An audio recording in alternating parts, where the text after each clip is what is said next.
미국의 작가 너세니얼 호선의 단편소설 데이비드 스완이라는 이야기가 있습니다. 한 젊은 청년이 무더운 날 벤치에 앉아서 잠이 들었는데 아주 깊은 잠에 빠져들었습니다. 그가 그렇게 잠들어 있던 짧은 시간 동안에 많은 일들이 벌어졌어요. 그의 인생을 정말 통째로 바꿀 수 있는 그런 행운의 기회도 오고 자칫 잘못하가는 목숨을 잃을 수 있는 위기도 몇 번씩이나 스쳐 지나갑니다.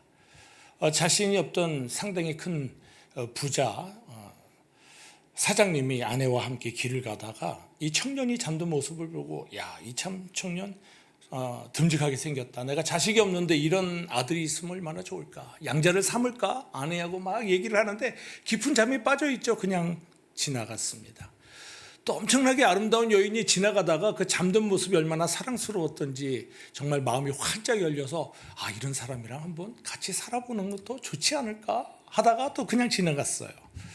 심지어 두 명의 강도는 이 사람의 짐을 탈취하려는 목적을 가지고 잠에서 깨면 해치우는 거야. 그리고 저 짐을 가지고 튀자 이러고 있었습니다. 그때 마침 개 한 마리가 그늘 밑에 들어왔는데 이들을 자꾸만 쳐다보니까 저 개 주인이 어디 가까운 데 있겠구나. 잘못하면 우리의 범죄가 드러나겠어 하면서 그곳을 떠나갔다고도 하죠. 이렇게 많은 사연들이 지나가고 있음에도 불구하고 이 데이비드 스완은 깊은 잠에 빠져서 어떤 일이 자신 앞에 스쳐 지나갔는지 전혀 알지 못했던 것입니다. 이 이야기는 우리 인생의 한 단면을 보여줍니다. 이 데이비드 스완의 이야기가 그가 물리적인 잠에 빠져서 좋은 기회를 놓치거나 혹은 위기가 그냥 지나갔다면 오늘날의 우리는 어떻습니까? 자신이 가진 치밀한 계획과 계산이라고 하는 깊은 착각의 잠에 빠져서 하나님이 예비하신 여러 가지 인도하심을 놓치고 있는 것입니다. 내가 계획하고 내가 판단하고 내가 결정하면 나의 삶을 충분히 통제할 수 있다고 생각하고 있죠. 하지만 우리가 알고 대처할 수 있는 것 많지 않습니다. 한치 앞을 알 수 없는 연약한 존재다고 하죠. 좋은 기회가 지나가고 있는데 모를 때가 있고 위험이 스쳐와도 알지 못합니다. 붙잡아야 할 것을 놓치기도 하고 놓아야 할 것을 끝까지 붙들고 안간힘을 씁니다. 그런데 사람들은 자신의 삶을 스스로 통제할 수 있다라고 하는 착각의 명철을 의지하고 살아갑니다. 내 경험으로 극복할 수 있다 생각하고 내 계산으로 충분히 해결할 수 있다고 여깁니다. 내가 세워놓은 계획이 나에게 가장 안전한 삶이다 라고 신뢰하죠. 그러나 오늘 본문 잠언 3장의 말씀은 우리에게 전혀 다른 길을 제시합니다. 결핍과 불안의 시대를 살아가는 우리에게 차고 넘치는 삶에 대하여 새로운 비결을 가르쳐주고 있어요. 그 비결은 돈을 많이 벌 수 있는 기술도 아닙니다. 빠르게 성공하는 어떤 처세술도 아닙니다.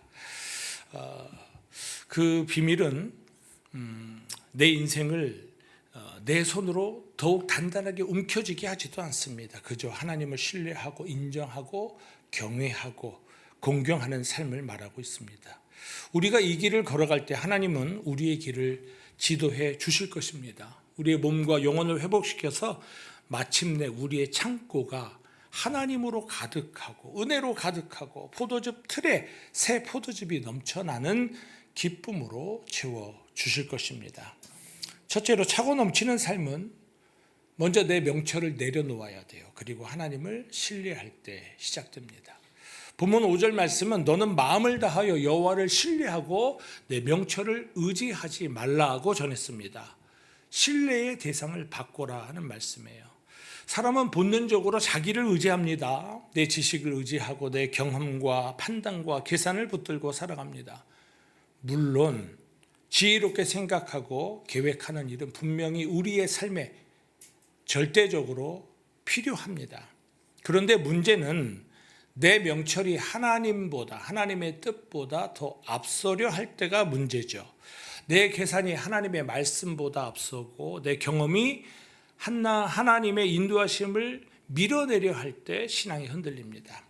사람들의 불안을 조성하고 있는 것은 다른 게 아니라 결핍이에요. 어떻습니까? 돈이 부족하면 불안해합니다. 건강이 부족하면 불안합니다. 미래가 보이지 않으면 걱정합니다. 그런데 요즘의 시대는 물질만 부족한 게 아니죠. 정말 결핍의 시대예요. 사랑이 부족합니다. 양심도 부족합니다. 신앙의 열정도 부족합니다. 그야말로 결핍의 시대가 맞습니다. 그러다 보니 사람들은 더 채우려고 하죠. 내 노력을 채우려고 합니다. 지식을 채우려고 합니다. 많은 스펙들로 나 자신을 채우려고 합니다. 더 많이 계산하려고 합니다. 그래야 안전하다고 믿습니다. 더 많이 움켜쥐고 있어야 나를 지킬 수 있다고 생각합니다. 그런데 오늘 잠언의 말씀은 내 명철을 의지하지 말라 전하는 것이죠. 우리의 명철이 제한적이기 때문입니다. 어떻습니까? 오늘날 정말 급하게 급변하고 있는 이런 사회적 구조에서는 오늘 이것이 진리야, 이것이 옳은 길이야 라고 생각했는데 내일은 전혀 다른 삶이 나를 마주하고 서 있는, 오늘 좋아 보였던 길이 내일은 전혀 상상할 수 없는 길로 바꾸어 버리는 그런 불안에 이끌릴 수밖에 없는 시대를 살아가고 있습니다. 더욱 심각한 것은 자신의 수고와 노력에 대한 신뢰가 우상이 될 수 있다는 것이죠. 우상은 꼭 어떤 돌이나 나무를 조각내서 형상을 만들어야만 우상이 아니죠. 하나님보다 더 의지하고 신뢰한다면 그것이 우상입니다. 직장이나 사업의 일들을 진행하는 가운데 내가 세운 경제 계획이 흔들리고 어려울 때 정말 하나님이 나와 함께 하시는가? 하나님을 의심하거나 원망하는 마음이 하나님의 절대 신뢰의 대상이신 하나님보다 더 크면, 그러니까 여러분 우리가 왜 걱정을 해요? 제가 항상 수학 기호를 딱 쓰라 그러잖아요. 하나님이 있고 내 문제가 있어요. 과연 어떤 게 더 큽니까? 정말 하나님이 크다고 딱 긋는 순간 우리의 염려와 걱정은 떠나가는 거예요. 무엇이 우상이냐? 하나님보다 내 문제가 더 커 보여. 이게 우상이 될 수 있다라고 하는 것이죠.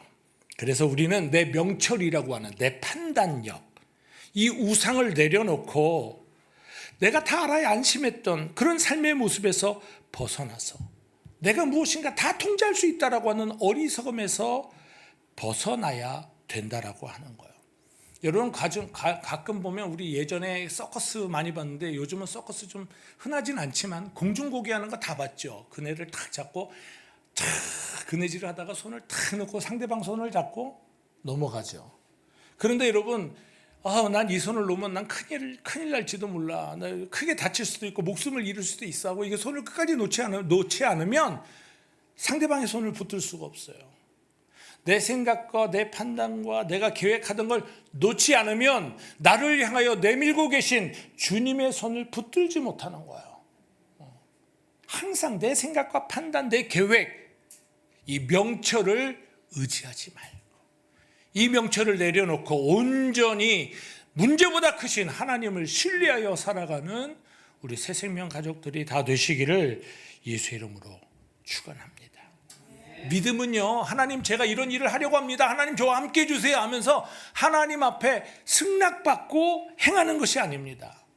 내 계획보다 하나님이 더 큰 뜻을 가지고 하나님이 나보다 내 길을 더 정확하게 인도해 주심을 믿고 따라가는 것이 믿음이에요. 아브라함을 보십시오. 믿음의 조상이라고 부르는데 정말 갈 바를 알지 못하고 있음에도 불구하고 하나님 말씀에 의지하여서 자기 그 본토 친척 아비의 집을 떠나갑니다. 그만큼 하나님을 신뢰했던 거죠. 요셉은 형제들에게 미움을 받아서 미디안 상인을 통해 애굽에 팔려갈 때 그 길이 나중에 하나님이 여차저차 해가지고 내가 보았던 그 꿈과 환상처럼 나를 애굽의 총리로 만들어줄 거야. 알았어요? 몰라. 그런데 하나님을 신뢰하는 거예요. 그리고 불평하지 않았어요. 오직 하나님은 가장 좋은 길로 인도하실 것이라고 하는 믿음을 가지고 살았을 때 결국에는 정말 그가 꿈에서 보았던 것처럼 그가 애굽의 총리가 되고 형제들이 찾아와 그에게 머리를 조아리는, 그리고 이스라엘을 그 애굽의 부유함을 통해 건져내는 일에 쓰임받는 도구가 되었던 것이죠. 다윗은 뭐 찬양하는 자로 잘 알려져 있는데 그가 정말 사울왕에게 그런 쫓김을 당하고 어려움을 당할 때 하나님은 결국 말이야 나를 말이야 이스라엘 나라의 왕으로 세우기 위해서 이와 같이 연단하시는 거야. 물론 우린 믿음으로 이제 그렇게 고백하지만 그때는 그런 믿음을요 이렇게 쉽게 갖지 못했어요. 그럼에도 불구하고 다윗에겐 그런 믿음이 있었단 말이에요.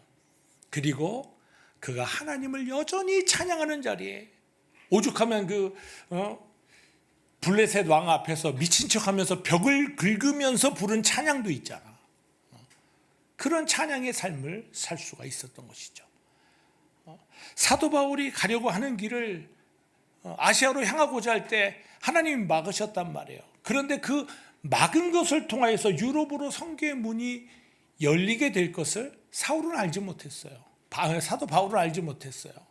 그러나 그가 하나님의 말씀대로 신뢰하여 행하였을 때 하나님의 가장 선하신 길로 인도하시고 하나님의 섭리가 이루어졌던 것을 바라보게 되는 것이죠. 하나님은요 우리보다 우리의 길을 더 잘 알고 계시죠. 우리의 처음과 마지막을 다 아시는 분이십니다. 우리가 모르는 길을 아시고 보지 못하는 시간을 보고 계시며 계산할 수 없는 것들을 계산해 주시는 그런 은혜를 더하십니다. 그러므로 성도는 마음을 다해서 하나님을 신뢰해야 됩니다. 내가 하는 일이 좀 잘 되고 정말 하나님밖에 의지할 수밖에 없는 어떤 그런 급한 상황 가운데서 하나님 도와주실 줄 믿습니다. 이렇게 하는 것이 아니라 혹은 뭐 길이 막히거나 계획이 틀어지거나 기회가 사라지는 것처럼 보일 때라도 진정한 믿음은 권고한 가운데서도 온전히 여호와를 신뢰해야 되는 거예요. 차고 넘치는 삶이 무엇입니까? 더 많은 것을 꽉 움켜쥐는 데서 시작되는 것이 아니라 오히려 하나님 앞에서 내 지혜를, 내 명철을, 내 경험을 내려놓는 데서 시작되는 것입니다. 명철을 내려놓고 하나님을 신뢰할 때 불안이 평안으로 바뀌고 결핍이 은혜로 채워질 것입니다. 그러므로 성도는 어떤 일을 결정하기 전에 먼저 하나님 앞에 물어야 돼요. 기도해야 됩니다. 내 생각이 정답이야, 이거 이렇게 하면 돼 라고 단정하기 전에 먼저 하나님의 말씀에 내가 하는 것이 주님의 뜻에 선한 것인지 하나님이 인도하고 계신지를 점검할 수 있는 우리 새생명 가족들이 다 되시기를 예수의 이름으로 축복합니다. 둘째로 차고 넘치는 삶은 범사에 하나님을 인정하고 그를 경외할 때 이루어집니다. 본문 6절로 8절 말씀에 너는 범사에 그를 인정하라 그리하면 네 길을 지도하시리라. 스스로 지혜롭게 여기지 말지어다. 여호와를 경외하며 악을 떠날지어다. 이것이 내 몸의 양약이 되어 내 골수를 윤택하게 하리라. 우리의 삶에 가장 복된 길을 지도로 그려주셨어요. 하나님을 신뢰하는 사람은 모든 일에 범사에 하나님을 인정해야 됩니다. 범사라고 하는 것은요, 우리가 이런 큰 일은 하나님 앞에 여쭤봐야지 뭐 그럴 수 있습니다. 그런데 크지 않은 일에도 우리가 뭐 예배하거나 기도할 때나 또 뭐 가정에서나 직장에서나 언제나 범사에 하나님을 인정할 수 있어야 되는 거예요. 돈을 쓸 때도 사람을 만날 때도 내가 말 한마디를 뱉을 때도 하나님을 인정할 수 있는 지혜를 가져야 됩니다. 범사에 하나님을 인정한다는 것은 내 마음대로 말한 뒤에 어떻게 수습하려고 하나님을 찾는 것이 아니라 내가 말하기 전에 먼저 하나님의 시선을 의식할 수 있는 거예요. 내 감정이 흔들릴 때도 하나님, 이 일에도 주님만이 주인이십니다. 고백하는 것이 하나님을 인정하는 것입니다. 여러분 운전하다가 그런 경험 한두 번쯤 있을 거예요. 저도 얼마 전에 항상 다니는 길인데 제가 좋아하는 길이 있어요. 다른 길로 인도하는 거예요. 그래서 조금 막히더라도 이 길이 좋아. 그리고 그냥 갔어요. 갔는데 조금 가니까 완전히 막혀 있는 거 어쩔 줄을 모르겠어요. 그래서 할 수 없이 돌려서 나오는데 자꾸만 다른 길로, 내가 아는 길이 아닌 다른 길로 인도하는 거예요. 그러면 또 내 고집을 부려. 얼마나 돌고 또 돌았던지, 얼마나 또 후회스럽던지. 여러분, 우리 하나님 앞에서도 그래요. 하나님이 가장 좋은 길로 인도하시는데 아유 이 길에 대해서 내가 더 잘 알아. 여러분 베드로가 예수님을 만났을 때 예수님께서 뭐 깊은 곳에 가서 물을 던져라 그랬을 때 베드로가 아이고 선생님 내가 이 어부 생활이 좀 몇 년인데 아이고 이렇게 깊은 밤에는요 그래도 달빛이 좀 들어가는 얕은 곳에다가 그물을 던져야지 깊은 곳에 던지면 그게 됩니까? 이게 우리들의 지금 모습이란 말이에요. 그럴 수 있는데 말씀에 순종하여 그때 역사가 일어나잖아요. 그래서 우리는 정말 하나님을 인정한다라고 하는 것은 말씀이 나에게 어떤 길을 제시할 때 아이고 하나님 말씀은 이렇게 적혀 있지만 제가 살아온 경험으로는 제가 여태까지 했던 바로는 이게 아니라 이겁니다 하면 돌고 돌아서 내비게이션을 보다 내 지혜를 따르다가 결국에는 할 수 없이 내비게이션을 따라서야 목적지에 도착하게 되는 것처럼 하나님을 빨리 인정하는 자가 내 명철을 내려놓고 스스로를 지혜롭게 여기던 마음을 내려놓을 때라야 가장 좋은 길에 이르게 될 줄로 믿습니다. 본문 7절 말씀은 스스로 지혜롭게 여기지 말지어다 여호와를 경외하며 악을 떠날지어다 고 전합니다. 스스로를 지혜롭게 여기는 사람은 나에게 답이 이미 있다 생각하고 하나님께 묻지 않아요. 말씀을 들어도 내 생각을 내려놓지 않고 결국은 자기 뜻대로 결정합니다. 그러니까 삥삥 돌죠. 그러나 하나님을 경외하는 사람은 하나님의 시선을 의식하고 하나님의 뜻을 두려워할 줄 압니다. 하나님이 기뻐하시는 길과 하나님이 미워하시는 길을 구별할 줄 알죠. 특별히 하나님을 경외한다라는 글이 있는데 하나님을 경외한다는 것은요. 하나님을 굉장히 큰 분으로 여기고 그분 앞에서 두려워 떤다. 사전적인 의미는 그래요.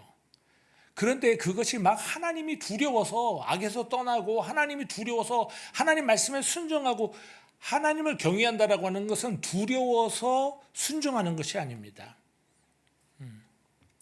하나님이 나를 사랑의 눈으로 보신다는 것을 의식하는 거예요. 하나님을 경외한다는 거. 여러분 우리가요 자녀가 좀 실수를 했어요. 다른 때보다 좀 부모님한테 혼날까 봐 좀 부모님 눈치도 보고 부모님 좀 두렵죠. 그런데 여러분 자식이요 야 이제 우리 아버지한테 몽둥이로 후려 맞을 걸 생각하니까 큰일 났단 말이야. 이렇게 두려운 게 아니잖아요. 그죠? 내가 아버지를 사랑하기 때문에 아버지가 싫어한 일을 이렇게 해버렸으니 어떡하지? 미안하기도 하고 온갖 감정이 다 교차하겠지만 그 두려움은 아버지가 이제 나를 갖다가 강가에 갖다 집어 던질지도 몰라. 이렇게 두려운 게 아니란 말이에요. 우리가 하나님을 경외하는 것은 야 내가 하나님 앞에 죄를 졌으니까 하나님 앞에 나 죄인이니까 말이야. 하나님이 나를 갖다가 말이야 앞으로 어떻게 말이야 뭐 질병을 가져다 주든지 사고가 나든지 우리 하나님 그런 하나님 아니에요. 우리가 하나님을 경외한다는 것은 오히려 나를 사랑하시는 하나님을 의식하기 때문에 자식이 부모를 생각해서 내가 더 바르게 살아야지 내가 부모님을 생각하면 내가 더 선하게 살아야지 이렇게 생각하는 것처럼 하나님 아버지를 생각하면서 하나님이 기뻐하는 삶을 살아가는 것이 하나님을 경외하는 것입니다. 오늘 8절 말씀에는 이것이 내 몸의 양약이 되어 내 골수를 윤택하게 하리라 말씀하십니다. 하나님을 인정하고 경외하며 악을 떠나는 삶은 하나님이 완전히 우리의 삶을 회복시켜 주시는 복된 길입니다.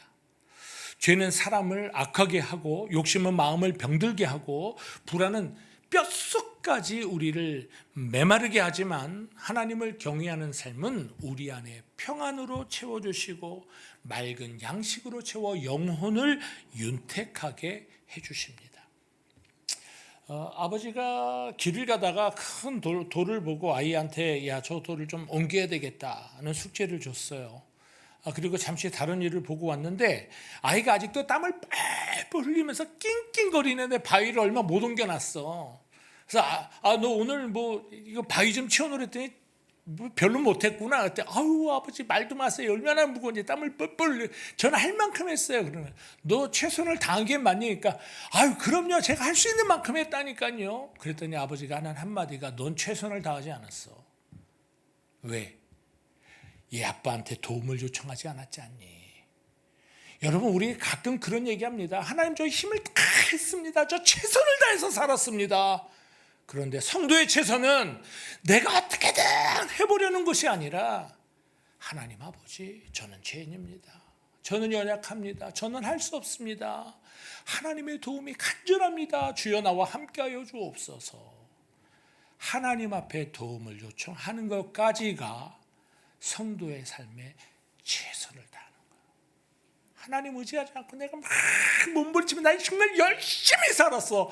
그런 사람들 많잖아요. 근데 하나님이 볼 때는 넌 최선을 다 안 했어.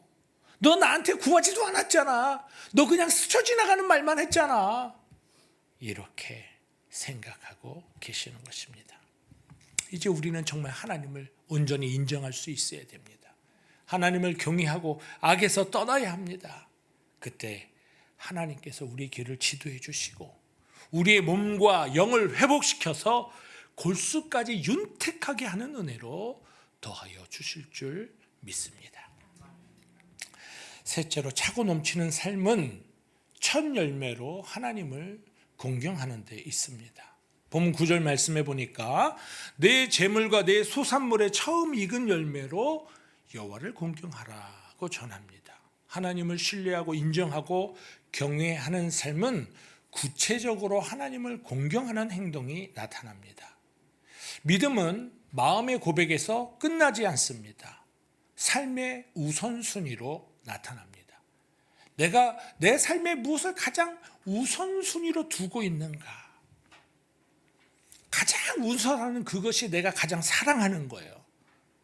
근데 그것이 하나님이 아니면 우상이 될 수 있다고 우리는 이미 은혜를 나눴습니다. 본문은 하나님께 남은 것으로 열심히 드려라 하지 아니하시고 가장 먼저 얻은 것, 가장 소중히 여기는 귀한 것, 가장 좋은 것을 하나님께 구별해서 드려라.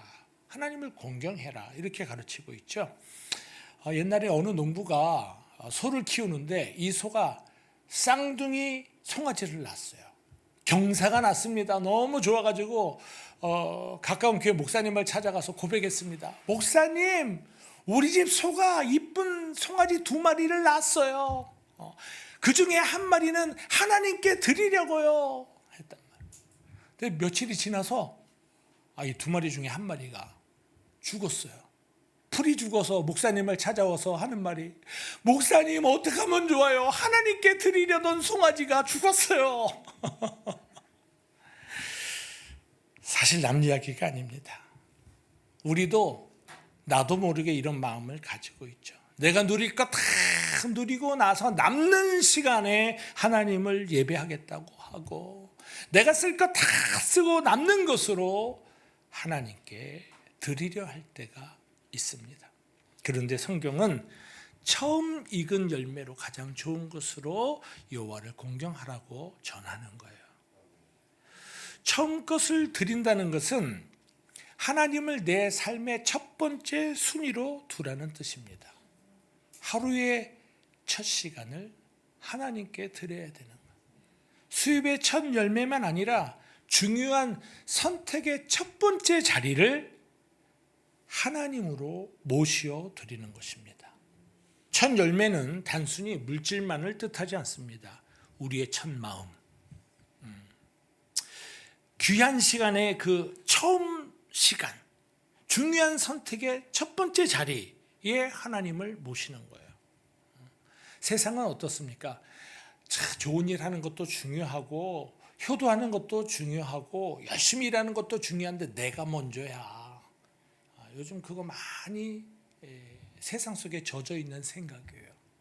그런데 성경은 하나님이 먼저라는 거예요. 왜냐? 하나님이 채워지면 건강도 채워지고 삶의 어떤 아름다움으로 가득해서 물질이 많은 것이 아니라 물질이 많지 않아도 모든 것들 풍성하게 누릴 수 있는 삶으로 인도해 주시기 때문입니다. 우리는 이 농부처럼 손해보지 않게 때로는 치밀하게 계산하고 남은 것으로 드리려 했지만, 예수님은 어떻습니까? 하나님 앞에 첫 열매로 우리를 위해 십자가에 자기 몸을, 생명을 단번에 내어 주셨습니다. 예수님은 남는 것으로 우리에게 주지 않으셨어요. 자신의 전부를, 생명을 주셨습니다. 인류의 구원을 위해서 자기 자신을 십자가에 내어 주셨습니다. 그러므로 우리가 하나님 앞에 첫 번째 것을 드린다는 것, 소중한 것을 드린다는 것은 의무가 아니라 의무를 넘어서 귀한 독생자를 아낌없이 주신 하나님의 그 십자가 은혜에 믿음으로 응답하는 것입니다. 사람의 마음이 참 신기하죠. 돈을 붙들고 있으면요, 돈이 나를 지배합니다. 성공을 붙들고 성공적인 삶을 막 살려고 하면 어느 순간 그 성공을 위한 그 삶의 모습이 나를 이미 지배하고 있다라고 하는 거예요. 그러나 예수님처럼 우리가 하나님 앞에 내 자신을 전부 드릴 수 있다면 내 삶이 하나님께 묶여 있어요. 하나님이 내 삶의 공급자이시며 내 인생의 주인 되시고 나를 채우시는 분임을 고백하며 살 것입니다. 오늘 본문 10절 말씀은 그리하면 내 창고가 가득히 차고 내 포도즙 틀에 새 포도즙이 넘치리라 약속하셨습니다. 하나님 앞에 소중한 것을 드리면 하나님이 네가 부자가 되게 해주실 거야, 이런 뜻이 아니에요. 하나님이 주시는 복은 우리의 탐욕을 채우는 것이 아니라 우리의 영혼을 소성케 하고 우리의 삶을 아름답게 빚어주시고 밝은 은혜를 세상 가운데 나누게 하는 기쁨의 복입니다. 아시는 것처럼 새 포도즙의 그 포도즙은 넘치는 기쁨이에요. 많은 것을 가지고도 그 기쁨을 누리지 못하는 자들이 있어요. 그런데 하나님은 기쁨으로 우리 안에 그분 자신이 가득하게 채워지실 것입니다. 하나님을 먼저 경외하고 공경하는 사람에게는 세상에서 누리지 못했던 다른 종류의 기쁨이 넘쳐나죠. 내 안에 하나님의 나라가 이루어집니다. 불안감 대신에 평안으로 채워집니다. 욕심 대신에 감사하고 나누는 마음으로 채워집니다. 두려움 대신에 믿음으로 소성하는 힘을 기쁨으로 누리게 됩니다. 오늘 우리는 무엇으로 첫 열매를 하나님 앞에 드리고 있는지 점검해 보기 원합니다. 내 인생의 우선순위에 정말 하나님이 계신지 아니면 내가 있는지, 이번 한 주 동안 하나님께 내가 먼저 드릴 첫 마음이 무엇인지 한번 정리해 볼 수 있기 원합니다. 매일 아침 출근길에 첫 15분을 하나님 앞에 드릴 수 있습니다. 중요한 결정을 내려야 되는 첫 번째 시간에 내 머릿속에 계산기를 내려놓고 하나님은 어떻게 하기를 원하십니까? 묻는 것도 하나님 앞에 첫 열매를 드리는 삶의 모습입니다. 내 명철을 내려놓고 여호와를 신뢰하고 범사의 그를 인정하고 여호와를 경외하고 처음 익은 열매로 하나님을 공경할 때 우리의 삶은 그 기쁨이 차고 넘칠 줄로 믿습니다. 저와 여러분의 가정과 일터와 교회와 그리고 영혼 깊은 곳에서 하나님이 오늘 주신 차고 넘치리라고 하는 이 약속을 충분히 누리고 사는 우리 새생명 가족이 다 되시기를 예수 이름으로 축복합니다. 영상을 보고 기도 제목 나누고 기도하겠습니다.